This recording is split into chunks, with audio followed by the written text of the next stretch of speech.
Hi, this is Phil, and I'm here to tell you all about the Capes and Lunatics Patreon. Get early access to all of our interviews, including the monthly Chichester chats with writer and comic book legend DG Chichester, new episodes of classic Capes and Lunatics shows, including The Quantum Zone, This, That, or the Third, and many, many more specials, all completely uncensored. Access starts for $3 a month, full video when you pledge $5 a month. Check out the link in our show notes or go to patreon.com/Capes and Lunatics. Hope to see you there. This is Ron Mars. You are listening to the Capes and Lunatics podcast. In brightest day, in blackest nights, No evil shall escape my sight. that those who worship evil's might. beware my power. Green Lantern's light. Hello and welcome back to Sector 2814, the Green Lantern podcast. I am Phil. Joining me, as always, Master of the Core, it is. I am Will. Hey, everyone. And we even drug in another lantern this time. The Phantom Owl. No, the Biscuit Owl. It is Justin the Owl, of course. Hello there. And I'm not wearing green. I'm wearing red. Because I think if I wear a lantern, I'd probably be a red lantern. Righteous rage. I'm down with that. Yeah. It can get pretty ragey sometimes. Yeah. I was going to say, that Justin is the new little hellfire. If you listen to any of our shows, you probably know Justin that by now. So. He's the new Lilith. If you heard any of our other shows, I'm sure you probably know who Justin is, talking about all those men he gets, while smoking a fat one. The new Lilith helper for everyone. A different version, a multiverse yes. version. Yes. Nice. All right, so I know Will was already chomping at the bit. Yes, Green Lantern #3 came out last week, William. I haven't got it yet, so waiting. Again, we don't get really a lot explanations about, why is the ring cutting out? Why can't he leave Earth? And you saw that preview where it's like now he can make constructs that are different colors, kind of like Abin Sur's original ring could do. Yeah. And Sinestro was basically like kind of blackmailing some aliens that are already on Earth to get some lackeys to attack Ferris Air. So then Carol has a little talk with Hal. He's like, oh, he's trying to call you out and stuff. And he's like, oh, I'll handle it. And that first story kind of ends with Hal sitting in a diner, and guess who shows up? Sinestro. Oh. Okay. What do you Sinestro? He calls him Lantern Jordan. But they're friends, according to Sinestro. I'm just trying to make everything better. I mean, again, yes, we just finished the Sinestro Core War 2 weeks ago. Yes, once again, no hard feelings. Sinestro just wants to make it, or just wants to make the Lanterns better, by making the universe fear them. So Exactly. How's that working out for him? Probably not too well. It's got his Probably own core. not too well. He's got his own core. Yep, he does. But no, you'll like it as much as you like the first couple, Will. But like I said, we still don't get any answers. So Yeah, I'm hoping by the end of either 4, we've got some answers, not all of them, obviously, or 6, maybe that first arc, assuming that that's an arc. Yeah. I'm sure I'm probably the only person on the planet that's ever griped that Night Terrors came in and stomped all over 2 months of our book with, basically nothing happening while it was stomping all over our book. Right? I mean, again, you got off easy because it was by friend of the show, Jeremy Adams, who, is writing the monthly book right now. I mean, some of those Night Terrors it was 2 months of someone completely different than the regular writer writing the book. So we were luckier. It's just that it was at least he kind of was able to tie it in where it's like, oh, hey, this is where the last issue left off. So, yep. Yeah. I'm sorry, Will. I know you like me to do. Yes, friend. Yes, good friend of the show. This is Jeremy Adams, and you're listening to the Capes and Lunatics podcast. Nice. You need to get him back. Yeah. Oh, by the way, I did notice something. This is going to be a swerve in a different direction. Ron Mars posted on Twitter that, hey, the first Kyle compendium is out for order. And he Oh, said, nice. hey, if you guys order this, we'll make more. Ooh, So very cool. go forth and order. How about that? That's right, kids. Show them we love the Cal Rayner. Come on. What is that going to be collecting, that compendium? Is that the early stuff or? I think it starts with Emerald Twilight, but I'm not sure. I'll find the link and Cool. forward it to you. Nice. Yeah, I'd love that. I think it's a trade. Cooking tips with Major Force. Is that what we're covering? Oh God. Major That Force. that escalated quickly. Sorry. Couldn't resist. Well done, Will. Well done. Thank you. So yes, kids, show them we love the Cal Rayner. And go forth and order. As Will says, go forth and order. So yeah, someone's been waiting for those collections for years. Yeah. Yeah, they've let the original ones, go out of print over a decade ago. And It's sometimes been a while. Yeah. What the trades? it's been a long time. Yeah. Yeah, I've been looking for it some sure of those Kyle Rayner ones, and those are a mint to find some of the other ones. Yeah. Yeah. Let's see. I think I'm pulling up Ron Mars's Twitter feed here real quick, and there we go. The Kyle Rayner Compendium. Kyle Rayner Rising Compendium is what it's called. Oh. And I'll have to. So it just has a picture of the cover, which is Kyle with his symbol behind him. So I'll see what I can find out more about it and report back to you guys. Cool. Nice. Yeah, because me and Justin were just talking Green Lantern last night on Electric Mullet because one of the issues we covered was that Action Comics 589 with the Green Lantern Corps. So of course we had the Aricia's in there, so of course we have to mention another dark Hal Jordan. Will Yes. Yeah, exactly. And it was so weird because it was Action 589, so Kat Matui's in there. I'm like, oh, like a year. Yeah, I didn't even know that.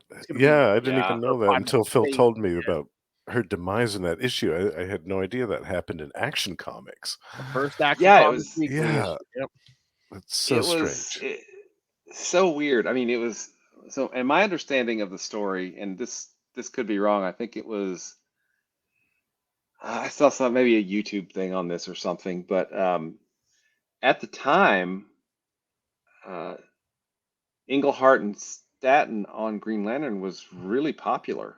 So when they took over the book, was it like 200, 201 over there when they renamed it Green Lantern Corps? It was really, really popular. So when they decided to reboot Action Comics Weekly, they wanted somebody to anchor it. So they basically said, hey, you guys are going to come anchor this. And they were like, we're happy doing what we're doing, but okay. And then they said, no, never mind. So they canceled Green Lantern, and then they didn't end up doing the book in Action Comics Weekly, so somebody else did. I see. And it was just nuts. I mean, wow. I'm still annoyed because Kat Matui was a long time Green Lantern, not just a female love interest for one of the. She had been a Green Lantern since the 60s. Yeah. Right. Long time. And to just have a wacky, let's see, Predator controlled, Star Sapphire controlled, whatever controlled Carol Ferris come in and just knife her was kind of that's weak. Yeah. Yeah. And like I said, it was in the kitchen again. Yeah, in the kitchen, cooking with Green Lantern. Dangerous. It's very dangerous. But I mean, it was, well, ultimately, The first rule of Action Comics Weekly is that there is no Action Comics Weekly, so We don't talk about Action Comics. we don't talk about. I mean, what was it? Episode? It was like episode 2 or 3. We mentioned it. We just went. We did not. We didn't do an Action There's Comics 40 Weekly. issues. We're like, condensed. that's it. We're like, that's it. We're done. We're getting the The Green less Lantern said, number the 1. better. We're Yeah. getting the Green Lantern number 1 in 1990. That's it. Yeah. Hit the fast forward button. You know, I couldn't remember. I looked it up. Who wrote that story? Christopher Priest. So yeah. Oh. Who was, also, a really good writer, but not one of the best decisions that, maybe he didn't make it. I don't know, but not. The result is not awesome. And just with Death's revolving door, I'm surprised like no one's ever brought her back yet. Me too. Okay, I have watched. So shout out to Dan at Mosaic Comics on his podcast, because I listen to that every time he puts it out. He has a theory. So spoilers. I'm going to give everybody a second to talk about spoilers. We're going to talk very spoilery. So he has I think a really valid theory about the identity of the Revenant Queen Ooh. Oh. being a zombie Katmatui from that other universe, basically. Okay. That'd be cool. So Yeah, but- I think it's a really good theory. Yeah, because your boy Philip Kennedy Johnson's been doing a John Stewart backup in the Green Lantern book, Justin. Oh, but, yeah. What is it? Is it this week or next week? John's getting his own miniseries. That's Green I think Lantern it's this War week. Journal. Yeah. Oh, it's a full miniseries. I think so. Oh, cool. I think it's 4 issues. Yeah, this week. Yeah, Green Lantern War Journal. Yeah, so yes, Awesome. tomorrow. Yes, I'll get it. Yes. Green Lantern Nice. War Journal. Nice. Yeah. Suck it, Frank Castle. That's right. That's Now, right. there is in that in this issue of Green Lantern, I think that there's a page, or the previous issue, where it talks about redacted. It shows the United Planets saying, "Hey, this has happened, and then they redact a bunch of stuff, and they have Green Lantern Kyle Rayner, location redacted or something like that. So everybody else is mentioned straight up that reassigned or something like that. But I think that they mentioned Kyle, and it may be this issue or not, because this was something else that was mentioned on Dan's podcast, that they're accounting for a lot of people, and there's some theories around what happened on Korugar and who's no longer with us because they were on Korugar as a Green Lantern. So I guess we're gonna have to wait and see. But you know what? That Revenant Queen, I mean, she does look kind of that's a nice, Yes. lovely shade of you have there. Yeah. Korugari in red. Interesting. And I think the ring that makes it to our universe at the end of that, it looks very much like a Star Sapphire ring to me, though. Mm-hmm. So I don't know, which is really kind of interesting when you think about the thing that we don't talk about. All right. So talking of things popping in and out of rings, let's get to. Why don't we get to the issues?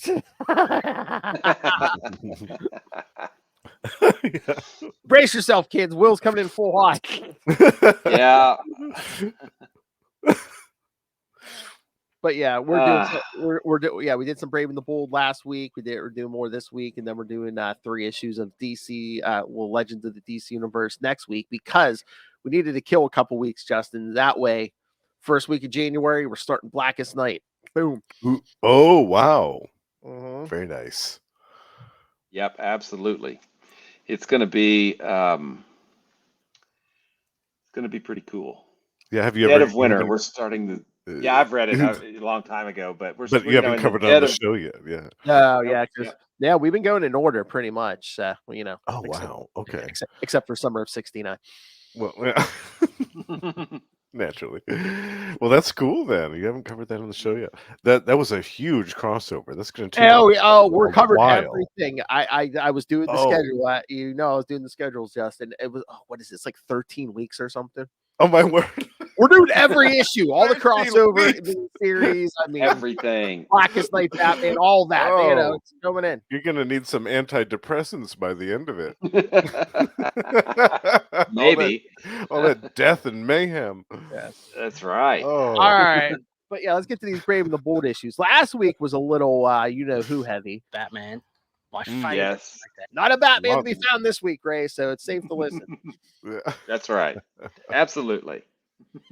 All right. So yeah, we got a 4-issue arc, and then we got a little one and done. But yeah, two of Justin's here because two of his favorite characters, the Phantom Stranger and Dr. Fate, are in these. So Yes. Very happy about that. Yeah, and I didn't know about these, so thank you for pointing these in my direction. that's what we were saying. We hadn't read these totally either. forgotten about the I series. just saw these were out that at the time, and I was like, let's do them. I totally Yeah, I missed forgot them when about they came this. out too. I'd never read them, so I'm like, hey, this is cool. Yeah, that is cool. Not as cool as I'd hoped. but Well, still yeah, cool. still cool. All right, that's good. All right, so The Brave and the Bold, volume 3, number 19, January 2009. So we're kind of skipping ahead a little bit from where our present day reviews. Without Sin, Part 1, writer David Hine, penciler Doug Brathwaite, inker Bill Reinhold, colors Brian Reber, letterer Rob Lee, and editors Chris Conroy and Joey Cavalieri. The Phantom Stranger finds Green Lantern Hal Jordan and asks him to accompany him to the Arcadia Hospital in West Virginia. There they are greeted. Hold on. So just be prepared, kids. I'm going to bring in my best West Virginia jokes. Again, I'm just going to transfer my Arkansas jokes. Sorry, Will. That's okay. I'll get the Arkansas jokes next week. There they are greeted by Administrator Bernard Traves, who reluctantly tells them about some of the controversial fertility experiments they have conducted at the hospital over the years. I'm like, this is a Green Lantern Phantom Stranger story? I'm like, what's going on here? Oh, like an episode of Law and Order. They had developed a fertility drug called Ginseng, which, when used, enabled sterile women to bear children. However, these children were also born with severe birth defects. Treves has spent millions of dollars in caring for these children and keeping knowledge of the experiments out of the public eye. Upon examining some of the children, Hal Jordan is disgusted by what he sees because he cannot date them. Sorry, Will. Oh, nice. I pour some Hal Jordan. You're not hard enough to date. He cannot understand why the Phantom Stranger brought him here. At the stranger's urgings, Dr. Traves shows how one particular child, Cora is autistic, but has recently begun writing passages in a journal in an alien tongue. One of the passages includes the traditional Green Lantern oath. Hal decides to take Cora's journals to the Guardians of the Universe. The Phantom Stranger volunteers to accompany him. Flying the Oa, Hal presents the girl's journals to the Guardians, who determine that the writings may be connected to recent events taking place in, all right, brace yourself, Will, Sector 3897. He's like, there's only 3,600 sectors. Come on, man. They had to break it. It's a sphere, 360 degrees. Come on. You don't. Yes, that annoyed the heck out of me. They instruct Jordan to go to the planet Kalo and assist that world's Green Lantern, Orlin. Jordan wants the stranger to accompany him, and the Guardians reluctantly agree. Arriving on Kalo, they meet Orlin, who tells them of the recent destruction of a city called Chimera. He believes that Chimera was ravaged by rival gangs of smugglers hoping to illegally export a narcotic plant called Bellamort. Orlin tells Jordan how Bellamort is the cash crop of the entire civilization. Jordan and Orlin fly to Chimera, where they assist a rescue team. Commander Vitrak shows them that the townfolk died of an apparent virus that caused severe necrosis in the bodies. The Phantom Stranger appears with a look of consternation upon his face. He suspects that there is magic at work here and that in some way connected to Cora. Back on Earth, Cora suddenly has a seizure. The doctor rushes into an emergency room until they stabilize her condition. Words begin appearing on Cora's monitor screen. Don't let me die. Keep me alive. If I die, everyone dies. All right, thoughts. I know Will has thoughts. Yes, let's hear him, Will. 3,600.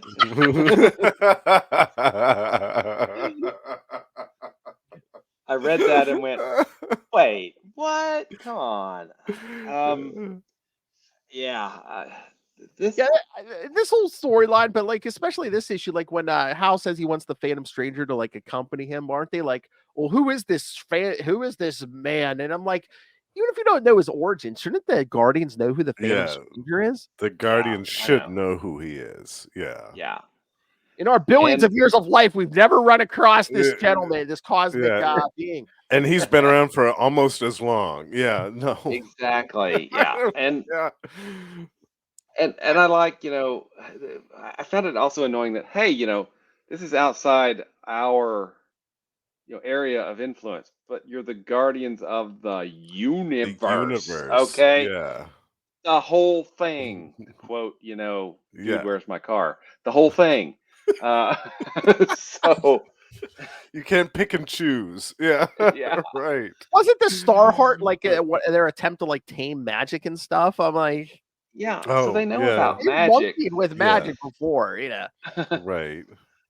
So, some of the underlying premises of this story are already kind of on shaky foundations. I mean, the story's not bad. It's just there's some things that there's certain elements, there's certain elements that just kind of detract from it because just little things, the details. And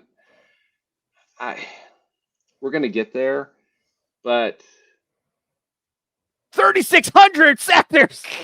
Exactly. The Phantom Stranger's plan involves not telling Hal something because of what happens to Hal in the 4th issue. And I'm like, if you're not just read Rebirth, right? Or Emerald Twilight, I mean, come on, dude. Yeah. This is not the person that you want to play mind games with. Exactly. You do not want to manipulate this person. You might want to have picked a different Green Lantern. Perhaps, yeah. Sounds like a Jen. The plan to the whole thing that gets kicked off, which endangers everybody at the hospital, all the other children,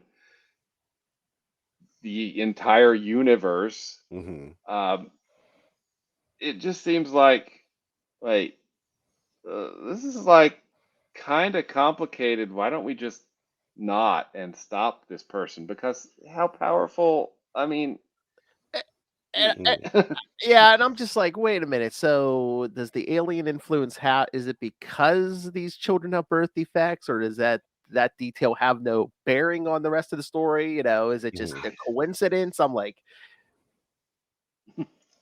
I don't know. It's just a really weird place to start. How about that? It is. Sector 3984.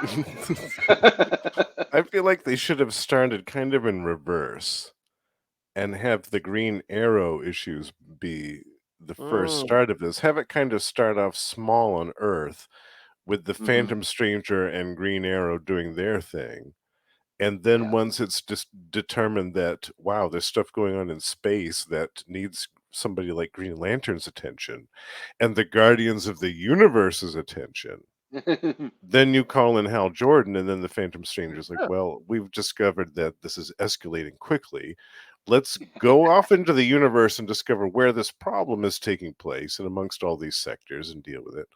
I think that would have been a much better flow to the story than what we got here, which was kind of the reverse. Well, yeah, I think you're what you say is exactly right. I mean, maybe have Green Arrow come in trying to like bust this, to reveal this whole situation with the hospital and stuff, with and the then kids being experimented on, all that. Yeah. Yeah, maybe. Yeah. And then he's like, "Oh, there's something freaky going on." So maybe he has Hal Jordan on his speed dial, so he calls in Hal Jordan, Right. and maybe like at the end of the second issue, the Phantom Stranger pops in. It's like there's more here going on. There's than more. Right. Yeah, yeah. Opera gloves. Yeah, I think that the flow of that would have been a lot better than this. This is very disjointed stuff. Yeah, the Phantom Stranger should come in later, and just Oliver Queen should just be like, Well, that escalated quickly.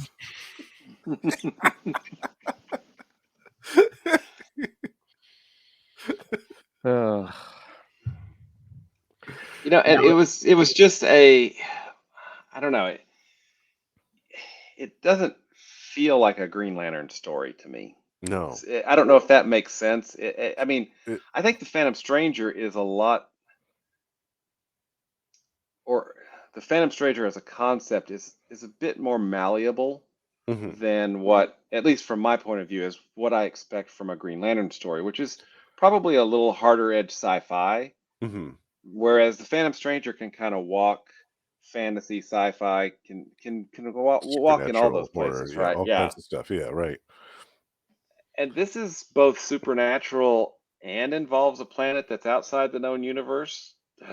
Yeah. And it's just, I don't know. It like I said, it to me, it doesn't feel like a Green Lantern story. And it's not a bad story. It's just not right. Great. Yeah. Right. Yeah, it's not a bad story. No, it's just, it's very strangely structured, I think. Yeah.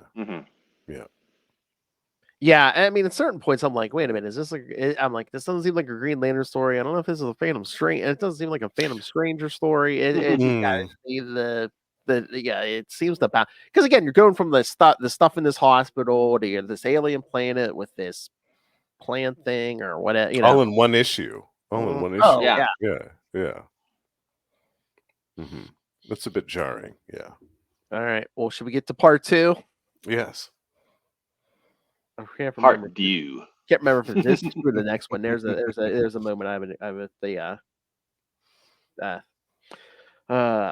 know. I'll ask Justin about there's something with the Phantom Stranger. I'm like, is this really with the Phantom? Okay. Oh, okay. Yeah. Yeah. I'm like, all right. Can I quote our friend Ray for a second? I love Batman. No. Batman. What the F? What the F? This is the Phantom Stranger, and what happens in issue 3? I think I'm like, wait, what? Yeah. That doesn't make any sense. Yeah. I had problems with this. I had problems with this. This is what happens when Phil suggests some issues and he hasn't read them first. All right. It's okay. It's okay. Yeah, I still had fun reading these. Oh, I mean, it's always great to read comics that you haven't read before. Yeah, it's always Absolutely. All right, The Brave and the Bold number 20, February 2009, Without Sin Part 2. It looks like the same team, except looks like we got I think a new inker, Bill Reinhold, and a new colorist, Art Lyon. On Oa, the Guardians of the Universe, read from the Book of Oa and learn about a being known as the Purge. They believe that the Purge is responsible for what has taken place on Kalo. In the Kaloan city of Chimera, Green Lanterns Hal Jordan and Orlin, as well as the Phantom Stranger, investigate the recently devastated city. They find a Protean survivor who tells them of the Purge, the so-called Eater of Light. They take the survivor to the Galizia Medical Research Center, and the Phantom Stranger tells the Green Lanterns that there is something definitely mystical about the attack. Later that evening, Hal Jordan grows restless and decides to continue looking for answers without Orlin or the stranger. He touches down in a field of Bellamort and analyzes it with his ring. Shockingly, he discovers that Bellamort is actually lethal to Coloans. Hmm.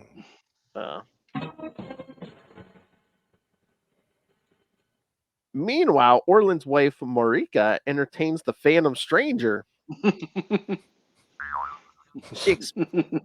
She exposes Hale to him to the Bellamort, and the stranger suddenly falls over in pain. At the Galicia Hospital, the Purge makes its presence known. It locates the Protean survivor and assimilates him. The Purge then seeks out Orlin's family. He attacks Marika and kills her.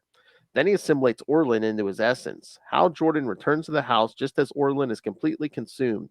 The Purge then turns its attention on Hal and begins to assimilate him.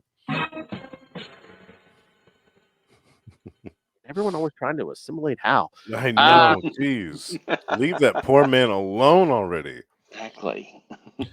All right, thoughts. Okay, here's my this was my problem. Like, as anywhere else in the history of the Phantom Stranger, as he like succumbed to like temptation of of the physical persuasion, shall we say?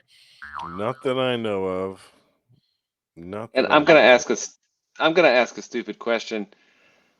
Let's say I'm particularly sneaky and I walk up behind the Phantom Stranger and hit him on the back of the head with a yellow lamp. See Probably episode not gonna hurt him, right? See episode 1, kids. Yeah. Yeah, no. I mean, he's not a guy that physically you attack because he's the Phantom Stranger, okay? Right. And the Bellamort is a physical thing. Like it has to have a physical contact with a person in order to do its thing.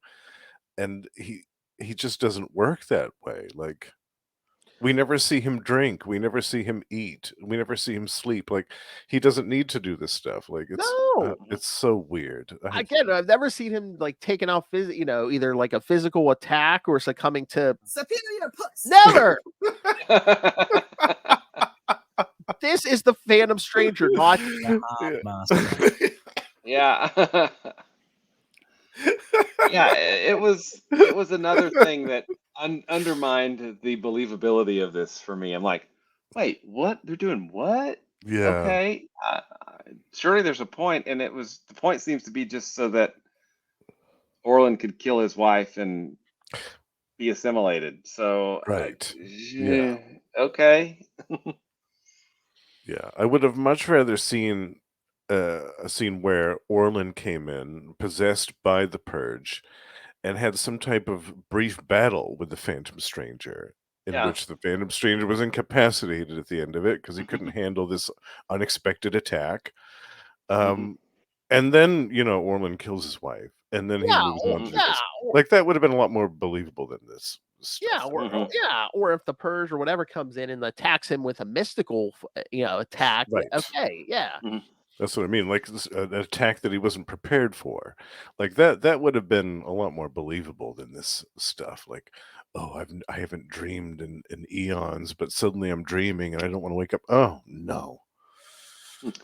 Or, hey, no one expects a yellow lamp. That's true. I'm just saying.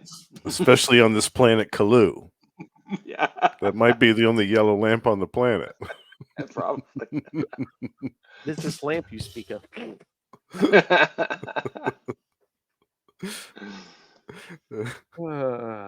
So, okay, thank you. I'm not the only one that had a problem with that whole thing. Okay. No, I did not like that. Yeah. I will say that the art is really good in all these. I was impressed with the artwork in all these issues a lot. Yeah, it's really fantastic. Yeah. It had a kind of a painterly feel to it. Yes, very much so. I think that's I think Doug Braithwaite, if I remember right, worked on like what was that book that Alex Ross did? King for Marvel. Oh no. The Marvels? The X. Like oh, the alternate future. Oh. was it Planet X or was it? Something X. It was something X, I think. I don't remember what it was, but I think Can't Doug remember. Braithwaite worked on those. So Oh, cool. Okay. Yeah, I like his influence a lot. It's really cool. Mhm. Yeah, it gives this a very unique look. hmm Yeah, I know What I've and seen his that's work on other stuff, and I can't remember where. that's something I think that probably detracted a little bit from. I mean, the art is great, but the thing about Green Lantern, at least in my mind, is it is science fiction. Mm-hmm. It has become more science fiction, I think, over the last couple of decades. More, and to me, that's a cleaner style. So I Mm-hmm. felt like the art style was fighting a little against what, at least what I expected as a Green Lantern reader, which was, Mm-hmm. you know more kind of hard edges, sci-fi-ish art versus that painterly, which I think again is great, but works better in more of a fantasy type setting or something that's not as hard edged as sci-fi. At least that's my kind of Mm-hmm. perception of it. Yeah. It almost seems like they wanted to do a Phantom Stranger story, but it's just like, is he a big enough household name? Oh, we got to throw a Green Lantern in here, and Mm-hmm. then Green Arrow at a certain point. hmm Yeah. I don't know, because I mean this could have been done. You could have taken the stakes back and just say, hey, there are two spirits on Earth. One of them's in there and it's Mm. good. The other one is roaming around bad and they're killing people on Earth. Those are the stakes. And, Right. at the end, which I'm going to ruin right now, the bad guy repents or whatever and the girl gets to live. So, I Mm-hmm. mean, Mm-hmm. the rest of it just seems to kind of distract from everything, you Mm. know? Yeah, I almost like they made it an extraterrestrial entity just for the express purpose of making it a Green Lantern story. I Yep. mean, we could finish this issue by the last two issues, issue by issue, or just talk about the last two as a whole. Because yes, this story is so great. Yes, they didn't even bother doing synopses for the last two issues. Oh, So they didn't. All Well, right. they do kind of blend together. I mean, the They last two do, issues of the yes. story, they do. Yeah, it is a good flow to it. So Yeah, we'll the have to last last page of the third issue where, yes, I drove the villain out and he went into someone else. Hal, Hal, Hal, Hal, Hal. All the arrows point to Hal. I'm like, come And on, Hal's like, not again. Uh, Yeah, uh, it poor was. Hal. and then just Cora telling the Phantom Stranger to wake up. I'm like, didn't Justin just say he doesn't sleep? He doesn't have to sleep. Yeah, He doesn't have to sleep. Yeah. yeah. He would not be affected by the Bellamort. I don't believe that. I don't feel that extraterrestrial root thing would have any hmm effect on the Phantom Stranger. I don't believe it. Well, and then, I thought it was really. I was kind of impressed with just how casual they completely upended the economy of that entire planet Yeah, by destroying everything, all of it. all of it, because, well, again, it was now poisonous to them, but still, oh yeah, we're just gonna nuke it all. Okay, done. Mm, I'm like, yep. okay, well, that's kind of you just you just unprime directed them. Okay, you totally interfered Yes. in a There's fundamental way. lasting consequences here. I Yeah. know. You know how many Bellamore commercials they had during Chimera Super Bowl every year? It's like, Yeah, I know.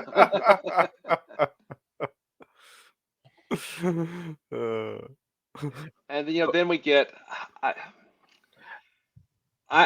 First off, I'm not the greatest Green Arrow fan on the planet. I mean, Phil and I, we have talked many times about how um, Hard Traveling Heroes, of course, is the legendary story of Hal and Ollie, traveling around the country. But I really feel like that those stories kind of came at the expense of Hal's character because he had to be Mm, that straight mhm. conservative guy against Ollie's whatever. So Right.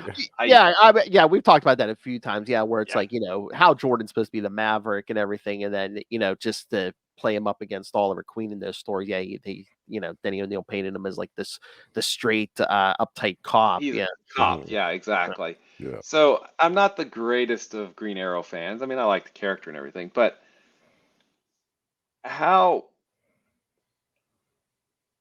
he comes in there and he gets shot. I'm just Yeah. gonna play it. Yeah.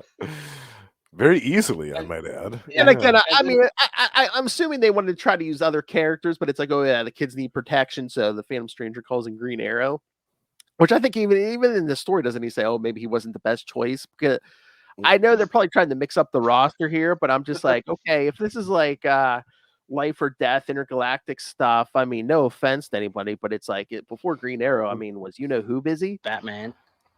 Yeah. Yeah. Or Superman, or Wonder Woman, or the Flash, or Aquaman. That's true. Did we need or- a street level shot? Yeah, exactly. I mean, yeah, the Martian Manhunter. Oh, all yeah. protected. Yeah. I mean, Got it all in the bag. Yeah. I mean, I mean, Green Arrow does get the bomb, but Korra has to save him, or Korra, the alien as Korra, I guess is. Sorry, spoilers. It's Yeah. but, Right. I thought that was just a really weird way to showcase Green Arrow. Hey, I'm here. I'm to save this. I just got shot. What? I'm here to save the day. Although I'm assuming, I guess maybe the writer wanted the hero to get knocked out, so would it make sense? I mean, the Batman, especially like a Superman or something, would it be, would it be like, what are we gonna, you can't knock Superman out, so. Yeah. Yeah. I know. I mean, and I get it. It's just that, and it's But no, you easily could have did this story without a Green Arrow. yeah, and Yeah. the fact that the Phantom Stranger, who had projected himself to know that, hey, the bad guy's going to send people to kill them, why wouldn't he just call the cops or the Spectre or somebody else or Yeah. Justice League Dark? I don't even know if they existed yet. But anyway, Or Shadow Pact gonna- or one of those type of groups. Yeah, right. Right. There have been at least a half dozen other people he could have called. yeah, I mean, did they not return his calls or something? I mean, Well, maybe Or, they were- or I mean, maybe the Phantom Stranger didn't want to put like Superman or anybody on this guy on the evil aliens radar, because in the last issue they do reference Superman. He's like, yeah, oh if the yeah, Purge got a hold of Superman. yeah, because they showed image of Superman. He's like, oh yeah, there's much more powerful beings on that planet than even a Green Lantern. So so maybe they were just trying to, Yeah. it's like, oh well, if he possesses Oliver Queen, no big deal. We just gotta not, we get to punch him out. The guy with a bow. That's okay. Yeah. Yeah. Right. But yeah, I mean, there are some choices that I think the creative team made that are a little confusing to me, and that was one of them. Mhm. And maybe that was not a decision that they got to make. Maybe that was like, thou shalt include Green Arrow. Right. We don't know. It almost seemed like they wanted to shoehorn in another character. So it's like, oh yeah, for some reason, maybe it's just like we don't want to put the Phantom Stranger on four issues in a row. So it's like, Mm. because like I said, I hadn't read these, so I thought this was like two separate arcs for a Me minute there. too. So it's like Yeah. maybe they were just like, oh, so that we could slap Green Arrow on the cover for 2 months. Mhm. It's like, That is to me what it Yeah. felt like. It's like, well, we got to put another character in there. This is a 4-part story, and Phantom Stranger and Green Lantern aren't going to sell all 4 parts, so we need somebody else. Who do we got? And I guess Green Arrow was the most logical choice at the time. But I I still guess. think if they had flipped it, if they had had the 2 Green Arrow issues first, and Mhm. then had the Phantom Stranger issues afterwards, and had things go into space, and have the story kind of take that progression, I think it would have hit differently. I think it would have been more satisfactory at so the what end. you're saying, think, yeah. Justin, is they should have started low and just escalated each time. Well, Yes. that escalated quickly. Yes. I agree. I agree. So so the whole plan, now that we're to the final issue, is, hey, I'm the Phantom Stranger. I know that there is a roaming spirit of a mystic from millions or billions of years ago. I don't know what the answer was. Yeah, it was, Living it in was this an kid's ancient race. Yeah, yeah. living in this kid's head, and that person, that ancient mystic, is connected to the Purge, who I know is doing bad things out in a sector that can't exist because the number's too high.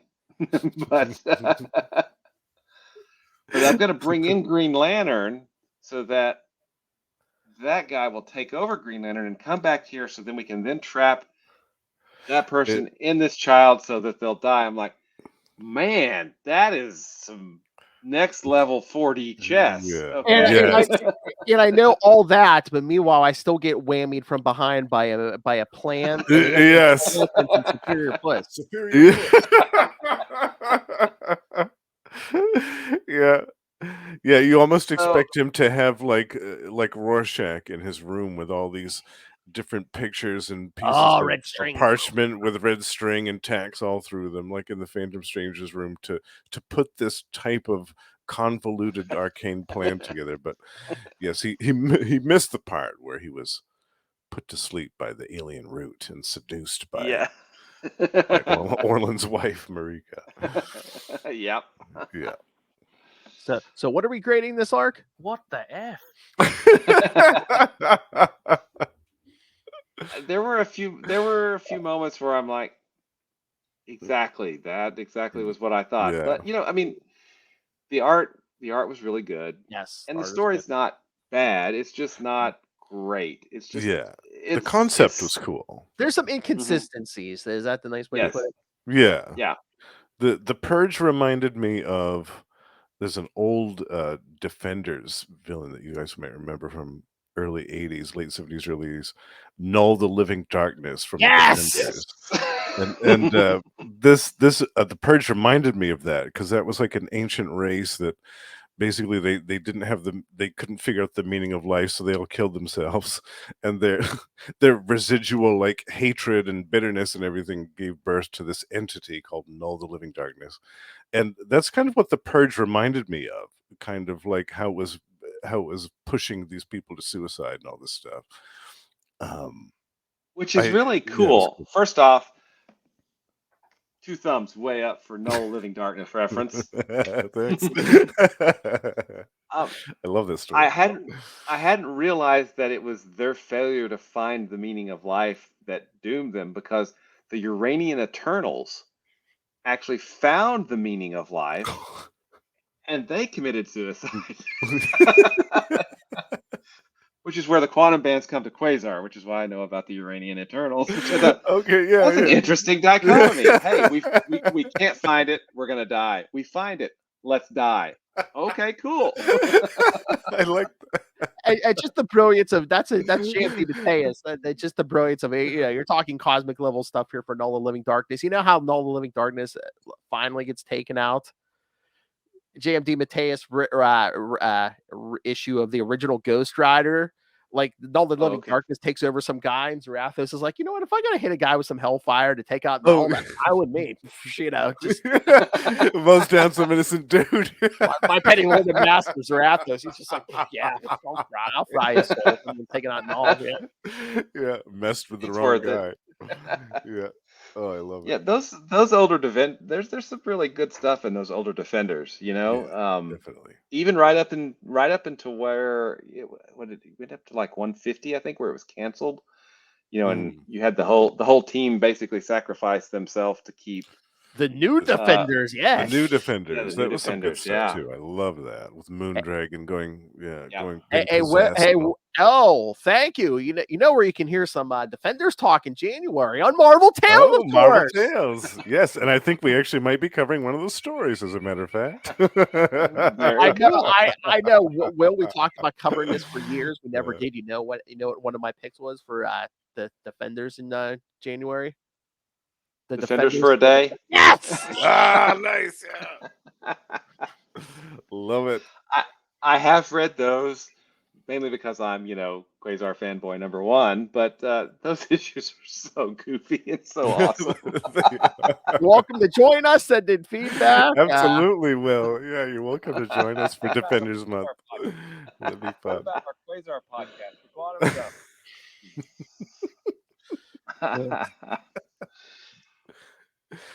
Every week, kids. That's how we started. What about our Quasar podcast, the Quantum Zone? That's right. Oh, we have one additional issue left, right? Yeah, so do. that's a Dr. Faith, another of Justin's Yes. favorites. So yes, Yes. all And right. I do have questions about Dr. Fate when we get to Okay. that point. So Sure. All right. So yes, this one and done. Brave and the Bold number 30, February 2010. The Green and the Gold. This one is written by J. Michael Straczynski. Penciler and inker Jesus, was it Sayers? Colorist Brian Miller and editors Joey Cavalieri and Chris Conroy. Years ago, after the Gray Man was destroyed by the Lords of Order, see Justice League International. Speaking of JMD Mateus, the original Dr. Fate retired into space to meditate on the situation. There, Hal Jordan offers him a friendly shoulder. They shake hands. Nowadays, Hal Jordan is injured on a distant planet, and the energy of his ring is almost exhausted. When asking the ring about the nearest source of energy, this answers, within this ring. A astonished Green Lantern sees a materializing form towards him of the original Dr. Fate, who is inside his ring. When Fate and Jordan had shaken hands years ago, Fate sent a fraction of himself traveling through time within the ring in the current times. Hal Jordan tells how Fate and his wife Inza are already dead at this point in time. Fate explains that he has only enough power to sustain him and Jordan, then return to his body in his own time, passing along what he has learned there. The two begin to discuss whether Fate should use his energy to save Jordan, because it was never known the cause of Fate losing his immortality. Maybe this very spell Fate used was the reason. Even having the chance to be able to change his own destiny, Fate chooses to accept it and help Jordan to escape from the planet. Meanwhile, in the past, Dr. Fate realizes that his simulacrum has not returned to his own time, but accepts it with stoicism.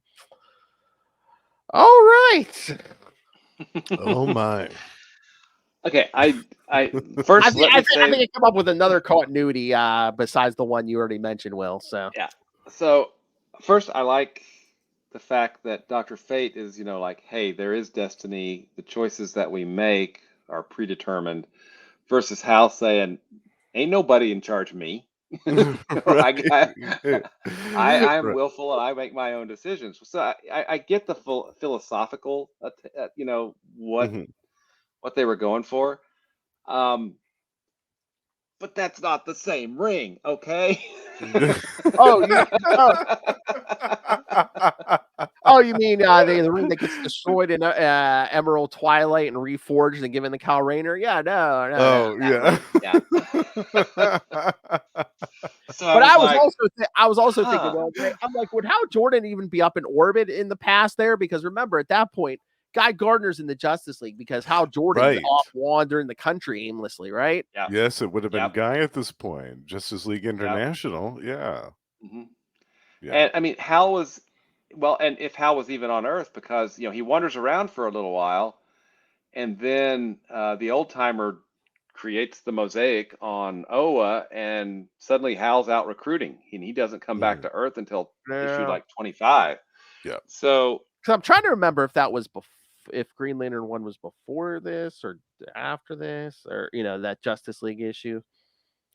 And the whole mere concept of Dr. Fate being like Dr. Fate, flying up and doing something that Superman does, like flying up and taking a look at the planet. Like, that's not what Dr. Fate does, okay? Dr. Fate has this tower in Salem, Massachusetts, that's basically like the TARDIS in Doctor Who. Or this MC Escher painting brought to life. And if he wants to do any meditating or any type of philosophical discussions or any type of analysis, this man has countless rooms and subrooms and chambers in his tower that he can go to at any time. He can converse with magi from different parts of the world, different parts of time, to have these discussions with. He's not going to fly up into orbit, gaze longingly at Earth, and then have a discussion with Green Lantern about it. Like, that's Meanwhile, he's going to have a philosophical debate with that scholar Hal Jordan. Sorry. Yes. Hey, pilots have to be smart. Hal's not. Well, yeah. No, I mean, and for the record, I actually like their debate, the whole free will versus fate debate. I like that. Mhm. I like that discussion. Yes, Dr. Fate, very on brand to believing in fate. Yes. Sure, yeah. I mean, I like that. That whole discussion was cool, and the whole fact that Hal was kind of poisoned and he kind of needed a little bit of help with these weird insects. That was kind of cool too. But like, I just having this simulacrum implanted with a handshake and having it be that the reason why was because his glove was yellow, and it just all of it just kind of hit wrong with me. I kept thinking, oh no. The other thing that got me too was Green Lanterns have a protective field around them, and Hal didn't. He just let them slice him. I mean, it was. Yeah, he let it down for 1 millisecond, I guess, and that was all. It was You're right. Weird. Why? But, So yeah, I mean, it was. I understand the core of what and I like the fact that Hal was arguing. Don't save me. You go back and make sure that you live. You do that. I'm telling you to do that because that's what you should do. And Fate was arguing, well, no, we have destinies and fate and predetermined things. It's not something that I will do or can do. It's not my fate, for lack of a better word. So he did, and sent Hal. And this. I don't know. It seems like liberties had to be taken with both characters to get them to the point where they could have that discussion, right? Yeah, it did seem that way. Yeah. Was that discussion, the best part of the issue in my mind? It was. Was it worth the liberties that had to be taken to get us there? And I'm not convinced necessarily that it was. I'm not either. Yeah. All right, I looked it up. All right, so yes, the whole thing with the Gray Man was Justice League International #7, November 1987. I looked up what Green Lantern was going on in November 1987. Green Lantern Corps 218. Will. Oh, okay. So that book hadn't been finished yet. So that's before Action Comics Weekly, because then you have the Malvolio stuff in there too with that ring too. With another ring. Where Malvolio switches rings with them. Yes. So many rings. So Dr. Fate's going to be popping out of Malvolio's ring. Yes. Hey, Hal. Whoa, you're not Hal. Malvolio, who's still plotting revenge against Hal Jordan, 30 some years later. Yeah. 30 years later. Yeah. Yeah, exactly. So, yeah, I mean, the art on this, though, was gorgeous. Don't get me wrong. The art is really good. Really, really good. Every issue tonight, all these Brave and the Bold, the art was the strong, I agree. Absolutely. Definitely. Yeah. Yeah, Dr. Fate looked good, Green Lantern looked good, like all the weird alien insects look cool. Yeah, it was an interesting concept for an issue, but the execution was just not. It wasn't what I wanted. Yeah, it wasn't. It didn't hit right for me, and the fact too that we got reminded of that atrocious 0 Hour stuff. Oh, where they de-aged Kent and Inza and left them to that horrible death. Like, yeah. Oh yeah, they basically slaughtered the whole Justice Society except for Jake Garrick and Alan Scott. Yeah. So actually, and I do have some. So I have some questions about Dr. Fate. So the Dr. Fate that we see in the Justice League International, that's Kent Nelson, and Inza is his wife, who's she actually becomes Dr. Fate for a while. correct? She does. Yes. Okay. Dr. Fate had his own series, I think concurrently at the time when Justice League International was going, that started out, J.M. DeMatteis was writing that one. And he wrote that up, I think, up until number 25. And then after that, Inza took over, and Bill Messner-Loebs wrote the rest of that series, which was excellent. I'd recommend that to anybody who hasn't read that. Yeah. Nice. So that would get us up to what, 90 or so, 1990? Yeah, about 90, 91. I think that was when that was canceled. And then unfortunately, Zero Hour happened shortly after that, and that took them right off the map. And then we got Fate, the character just called knives. With the knives and the the extreme 90s look. Oh, yeah, that I'll still be grumbling about that forever. How long did that one last? That one only what, a couple of years? I don't Couple of remember that one years. too. Yeah, a couple of years. And then when Jeff Johns the new JSA series started, they basically killed off that character in the first issue. Yeah. That was one of the first things they did. Have they brought Kent and Enza back at this point, or? Well, yes and no, kind of, sort of. For a while within that JSA series, it was implied that all of the previous hosts of Dr. Fate were kind of resigned to this spiritual limbo place that existed within the helmet, within the helm, which I kind of liked and I kind of didn't at the same time. It was kind of weird how Jeff Johns worked out that story. But for a while, it was Hector Hall, who was the Silver Scarab in Infinity Incorporated, who took on the mantle of Dr. Fate in JSA.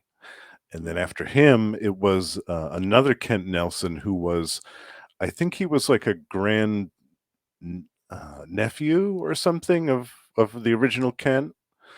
And he became Dr. Fate.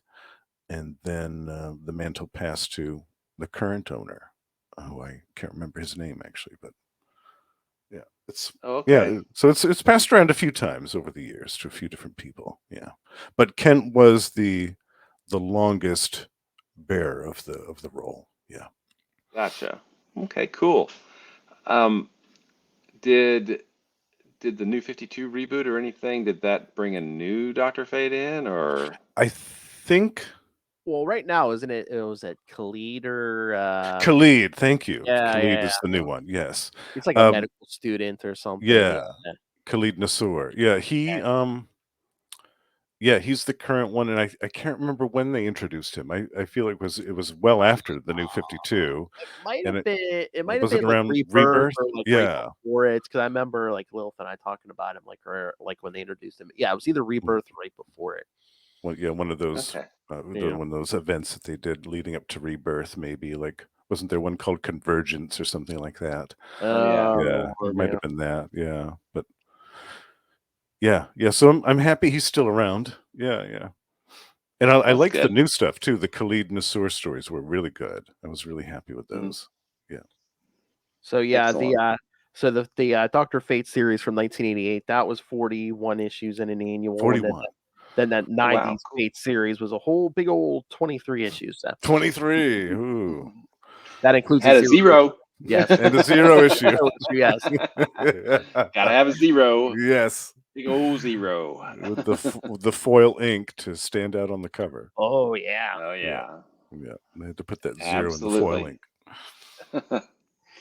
So this particular issue, I think we got really who the characters were in a few pages.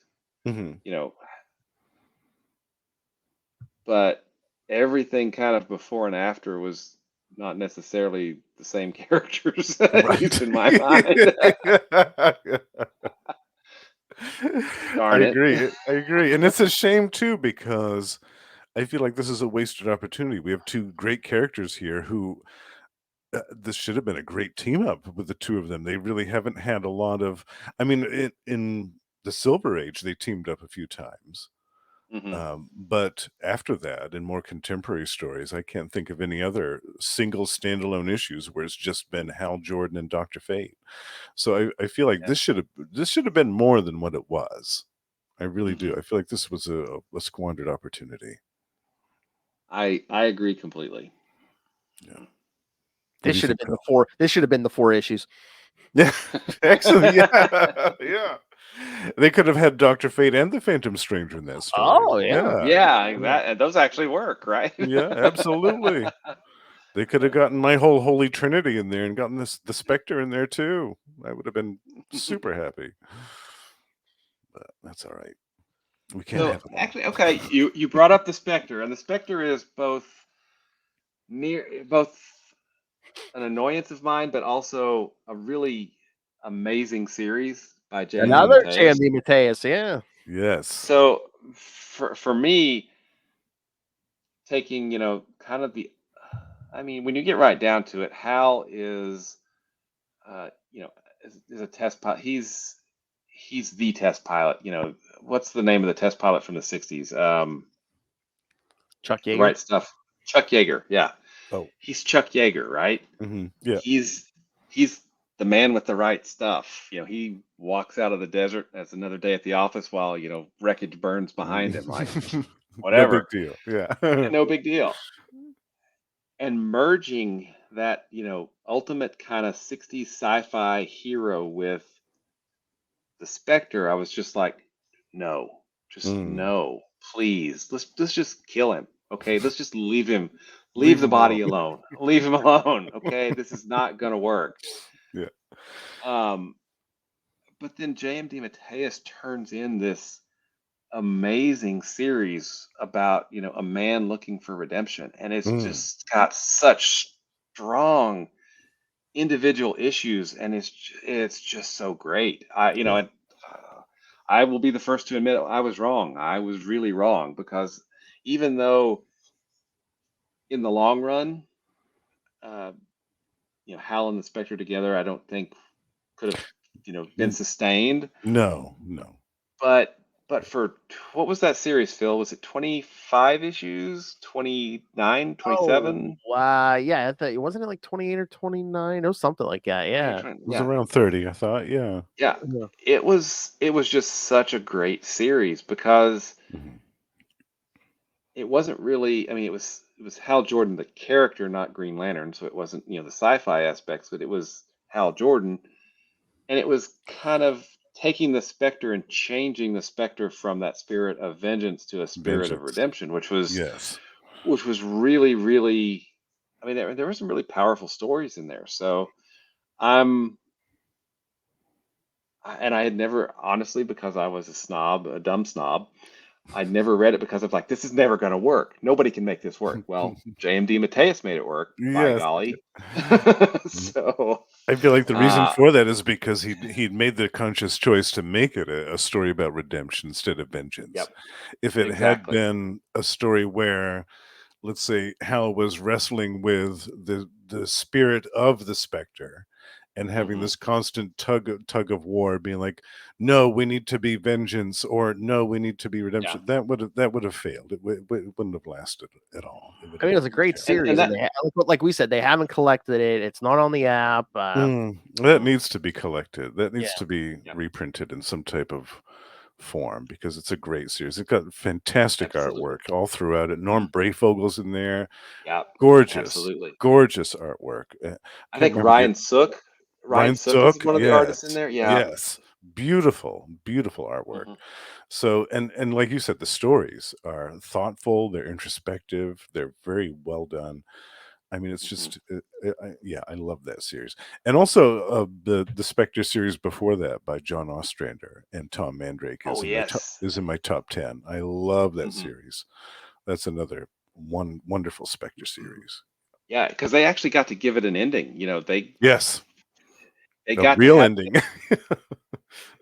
Give up being the Spectre and go to heaven. It was, the guy got a funeral after almost 60 years. Yeah, and then I think Mandrake and Ostrander moved on to the Martian Manhunter series, which was also really good. Yes. Yeah, they're a great team. God, I love those guys. Yeah, absolutely. So, what have we figured out that yes, Will was an idiot for not picking up the Spectre originally when it came out by I Jamie didn't. I Lopez. didn't read it originally. I mean, like I said, like they didn't promote that back in the day either. You think every issue That's of Green true. It Lantern didn't. at the time should have had it. It's like, oh hey, you want Yeah. to check out Hal Jordan? Go pick up the Spectre. But there was no. Yeah, I don't Yeah. remember any advertising for that It didn't book. get a lot of hype at all, and it should have. It should have, especially with the creative team Oh, that it had. Yeah. Yep, absolutely. Yeah. But yeah, and Phil, when did so the 4 issues that we just read? Yes. Where do those fit in? Is that post? Is that pre Blackest Night or post Blackest Night? When do Well, they well, hit? the four Phantom Stranger ones were 2009, and then that Mm, Doctor Fate one was 2010. So okay. Okay, yeah, those four were the beginning of 2009. So Okay. okay. uh, So that should, hold on, let me look that. That's Blackest Night was 2010 or 11.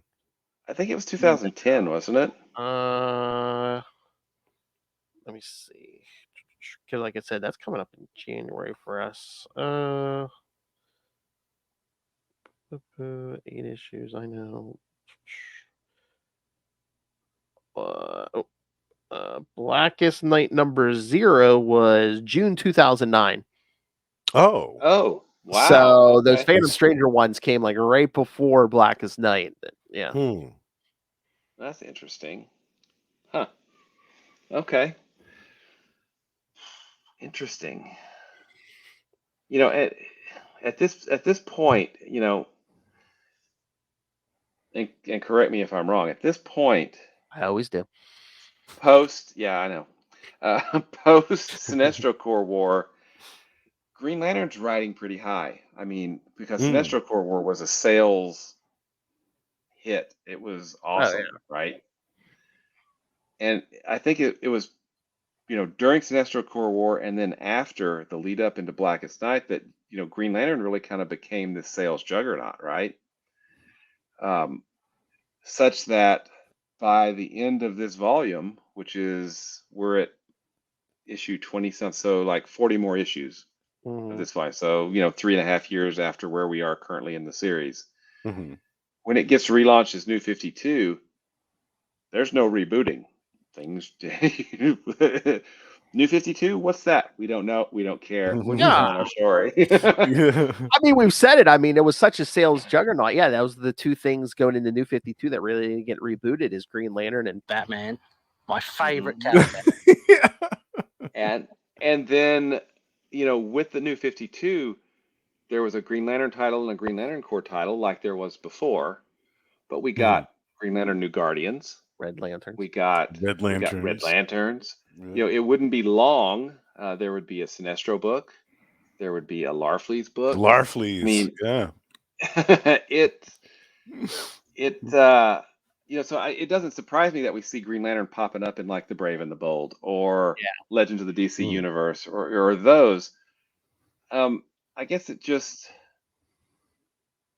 because of the quality of the main books, whether that was just the 2 or ultimately the 4, to see some of these stories just out there where maybe they could have been upped on the quality just a little bit to try to match what was going on in the the regular books. So it's a little disappointing, I think, to see just, oh hey, here's an inventory story that we had. Yeah. It doesn't really fit, but here you go. But again, I mean, yeah, the sales numbers are there, so maybe it is like the Batman effect, where it's like, oh yeah, these the Green Lantern franchise is so popular right now. Let's get as much out as we can. Right. Let's even get it into Sector 3984. No. Sorry. Like a dog with a bone. That's all right. Every I swear every member of the Capes and Lunatics has their one thing they will not let go of with little that Snickers, that half-page Snickers ad back in the day where well, here, Wonder Woman, have a Snickers. You're not yourself when you're hungry. Oh. Yeah. Okay. Oh, yeah. want to get her stirred up into a frenzy. Yeah, just like Snickers ad Lilith, and she'll go off. There's I've some got to things too remember that get me worked up, like the author of one of our stories tonight, J. Michael Straczynski, wrote one of the most atrocious things to ever happen in Batman history. I'm not Batman. I'm sorry, Spider-Man history, with the whole Norman Osborn and Gwen Stacy nonsense. Oh, they retcon that. They I know they retconned did, that.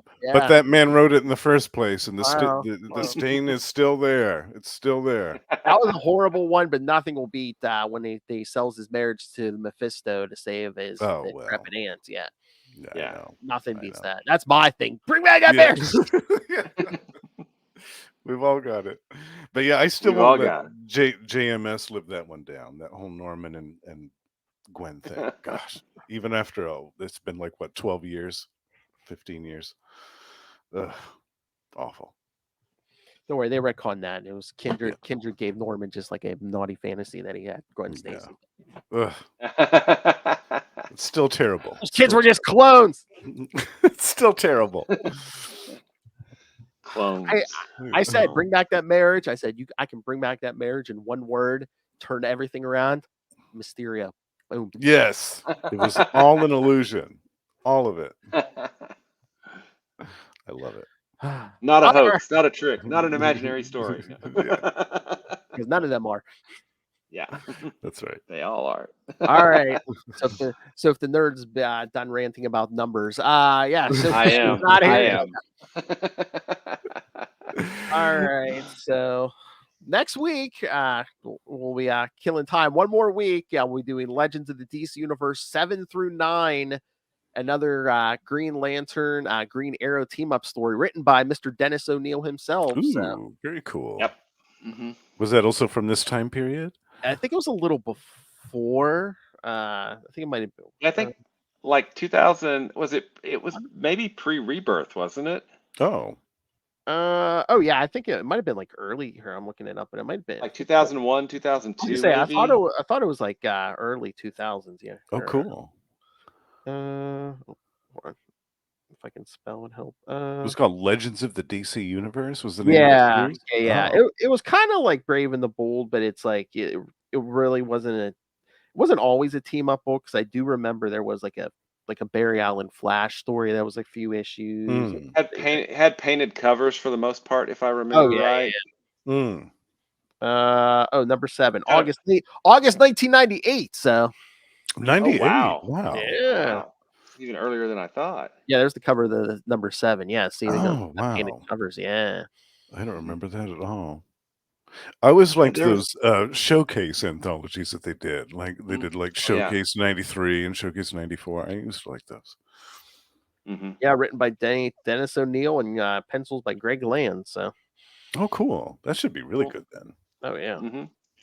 Yeah, like I said, I missed that series when it was out new, because I just picked up like some random. There was like Flash issues of that in the back issue bin I Mhm. picked up. I was like, oh, what's this? Nice. Love those dollar bin finds. Oh yeah. Yeah. So yeah, so that's next week, and then in 2 weeks we'll be back to our regular, going in order. As we we'll do Green Lantern Corps 20 through 22. Followed the week after by Green Lantern Corps 23 through 26. And then the week after that, we'll get to Green Lantern 26 through 28. I believe that's the Alpha Lantern stuff. So Yep. And then after that, well, I don't know when after that, but we're closing in on probably, I think, I'm Secret just Origin. going to say it, one of the best reimagining of an origin story that has been done. I mean, Secret Origin, where it's- Jeff Johns retells the origin of Hal Jordan. Yes. Nice. yeah, I mean, Batman Year One is really, really good too. So I'm putting it up against that. You know, that's Wait. Frank Miller's Wait. Kelly. Who wrote Batman Year One? Frank Miller. Ray's like, at least he didn't hit the Batman drop. My favorite character. But it's just so well done, and I think part of the reason it's so well done is because it has such obvious thematic ties and continuity ties into everything that's going on into the Green Lantern book at that time. Mhm. And one thing, and I may have mentioned this before, Phil, but I'd always thought that Jeff Johns had introduced the whole his father died in front of him. That came directly out of Emerald Dawn, Yeah. which Mhm. was, what Keith Giffen, Christopher Priest, and the writer who we don't discuss. Yeah. That was Mm. that was like 1990. Yeah. 90s. I know. Yeah. Wow. So I mean, the thing about Johns is he finds these disparate bits of stuff Mhm. and puts them together in a unique way that just makes it even better. I mean, it Yeah. really, that's so, yeah, I really, I'm looking, it's been a long time since I've read Secret Origin, but I remember really, really liking it, and so I'm looking forward to seeing it again. Nice. All right. So yeah. So send us your thoughts, kids, on all that upcoming stuff. Every time we mention the schedule, Will's like Secret Origin. I can't wait to get Secret Origin. Will's it could be like another Green Lantern Rebirth. He could be like, oh yeah. Yes, I'll wear my Green Lantern cap and my ring and a shirt and be ready to go. Grab my lantern. Yeah. Funny he didn't mention pants, kids. All right, so send us your thoughts on all of it. Email us capesandlunatics@gmail.com or call the voicemail 614-382-2737. That's 614-38-CAPES. And remember, you can find all things Capes and Lunatics episodes, social media, merchandise, and the Patreon, where you can find many things like all of Wolf Hellfire's drunken rants on Heroes Reborn, the review of Mystery Men, the movie from 1999 that Tyler and I just did for this month. So find all of it all in one place. That's linked. Tubespace.io/Capes and Lunatics Podcast Network. That's tubespace.io/Capes and Lunatics Podcast Network. All right. All right. We're going to do Will's plugs because Justin has a ton of them. All right. Will. Master of the Core, Master of the Quantum Zone, Master of Podcasting, and his own Kickstarter comics. Where can people find You can find me at Walred. That's at WALLRED at Gmail, and it's still Twitter until they start charging for it, and then I'm Right. not going to do that. I'm also Walred at Blue Sky and Facebook and other places that you can, of course, find me. If you'd like to check out the comics that I write, you can do that at crossoverdivision.com. Thank you, Phil. There's good old number 3, number 4. Number 4. Nice. Oh, yeah. And Diary of Night at diaryofnight.com. And if you'd like to check out some cool comics, obviously you have good taste, so you can. You probably love Marvel's Quasar almost as much as Phil and I love Marvel's Quasar. So you can check out all kinds of cool stuff about Quasar at the Quantum Zone, quantumzone.org. I'll put it in my navel. Hey, boys, you look at the party? I love the party. He goes limp in my grip. These readers. Going somewhere nice. And of course, the infamous. They aren't even attempting to enter our orifices. Thank you, Tom DeFalco, for writing that in Fantastic Four. Star Blast. The gift that keeps on giving. I am God. Seems like I'm getting a package every other day. And of course, I, of course, love Hal Jordan. All right, now we get to this, Justin. Thank you for joining us, Justin. But yes, thank you for having me. You can hear him regularly at the end of every month on Ray's favorite show, We Are the Night, the Batman podcast, talking about that maniac, Jean-Paul Valley. Now we're doing twice a month with Mr. Tyler Patrick and sometimes Mr. James Cole. Electric Mullet, the Superman podcast. We just recorded episode 6. Greatest podcast name ever. I just heard the greatest podcast name ever. Who came up with it? I did. You can also hear us talking every week on Marvel Tales, some different Marvel story every week. Could be West Coast Avengers. We did 2 episodes on Silver Sable and the Wild Pack from the 90s. Did Eric Masterson 4 recently? Yes. Yeah. We're doing some scary ones for October, some Ghost Rider, some Hellstorm, some Man Thing. Oh, yeah. Yeah. Wonder whose choice is his word. That's man's choice. Anyway, if you can't get enough, Justin, where else do you podcast? You can also find me talking about another green character, Marvel's Hulk and She-Hulk as well, over on Gamma Charge, the strongest podcast there is. Twice a month, Russell and I talk about everything to do with those two gamma-rated characters, and we're also reviewing the new series, Incredible Hulk by Philip Kennedy Johnson and Nick Klein, which is excellent. If you haven't read it, check it out. And we have a Patreon page, so check that out if you're so inclined as well. And Russell and I are joined by our pal Ray, the High Priest of Khonshu himself, and our pal Sparky to talk about Predator and Prey twice a month, the Yocha podcast, where twice a month we talk about everything to do with Fox's Predator in movies, action figures, comic books, and more. And Russell and I also have restarted another podcast from the past, Gone the Form of Man, the Etrigan podcast. We're talking everything to do with DC's Demon, going all the way back to 1973 with Jack Kirby's original series. It's been super fun. And on our first episode, we were joined by Matt and Jacob from the Bronze Age Monsters podcast, which is always great to talk to them. And last but not least, the Lost Library of Legends, my solo podcast dedicated to obscure comic books, series, and characters from the last 40 years, is now out. 2 years in the making. 2 years in the making. The first introductory episode is now available to listen to, and it's not a hoax. Not a dream, not an imaginary story. Not an imposter. Tapping my way downtown. Giant sized man thing. Well, that escalated quickly. So you people didn't think I was telling the truth. Justin has got like 20 podcasts. Yes. Yeah. And I'm once a busy again, guy.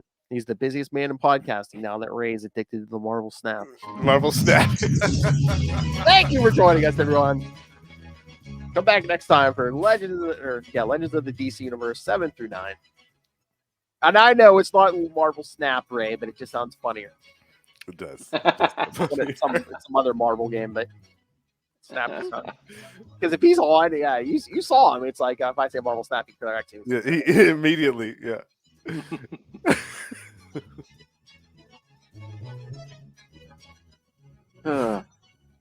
Yes, this Justin slowly taking over the podcast world. Yeah, a little bit. The Geeky Superhero Podcast. He's probably on it. On it. All right, kids, come back next time. And remember, keep your eye on your strangers. And Doctor is out. Good night.